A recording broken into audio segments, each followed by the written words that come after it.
Welcome to your favorite program, Ask Dr. Ken, your common IVF educational forum. In today's episode, the question we're answering is, what is the place of gender balancing using IVF? This is otherwise referred to as sex selection with IVF. Is it necessary to do that? Is it a crime to do it? We see it's innate in man to always want something. And if you look at the history of man, there has always been importance that has been laid on different gender, on different sexes. For those of you who are Christians, there is something about the male child and there's something about the female child. And we have seen countries place policies and regulations in place controlling the practice of gender balancing or sex selection. And we have seen how the policies that have been put in place has tilted the gender balancing in countries.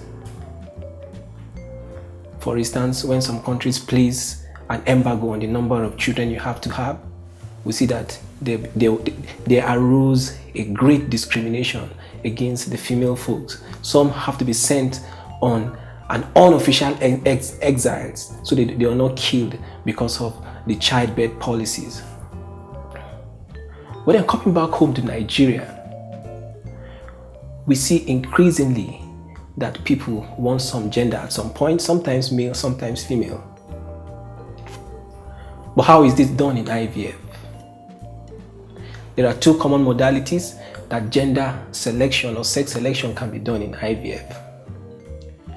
We see that I actually feel, as a personal opinion, that there is a need for people's desire to be satisfied. A couple may have a house full of females and you want a male child for cultural or social, spiritual, or even political reasons. Then some may have a house full of boys and want a female child for the same reasons why they want a male child. Should they be attended to, or should they be clamped, should their desires be clamped down? Well, IVF tends to help if the policies are favorable and if the policies governing childbirth or reproductive rights is being practiced in any country. The first practice that came up with IVF is using the sperm morphology in doing sex selection. There is this belief that there is a sperm that looks like a male-bearing sperm. And in IVF, that particular kind of sperm is isolated and are used to fertilize the eggs.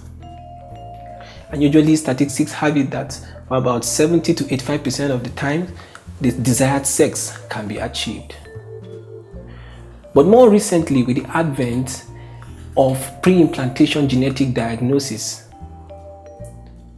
after egg fertilization and embryo is being generated, a biopsy can be taken and subjected to polymerase chain reaction. It's a complex reaction where the DNA and all the protein molecules that make up the embryo is being analyzed. Then the particular sex that is desired can be isolated and transferred into the woman. And should pregnancy occur, there is about 98%, 100% chance of having the desired sex.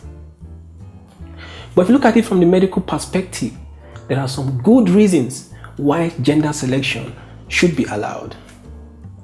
There are times that some disease conditions run in families and they have sex predilection. Sex selection can be done in this case to avoid such disease condition. So that's actually one of the desires in the heart of humans. And IVF with sex selection is rising up to meet up the challenges. But this should be practiced within the confines and restriction of the policies that governs the IVF practice in every society. That's much we could take on this episode. I believe that some of your curiosity may have been addressed. but you could contact us through our outlets as shown on your screen.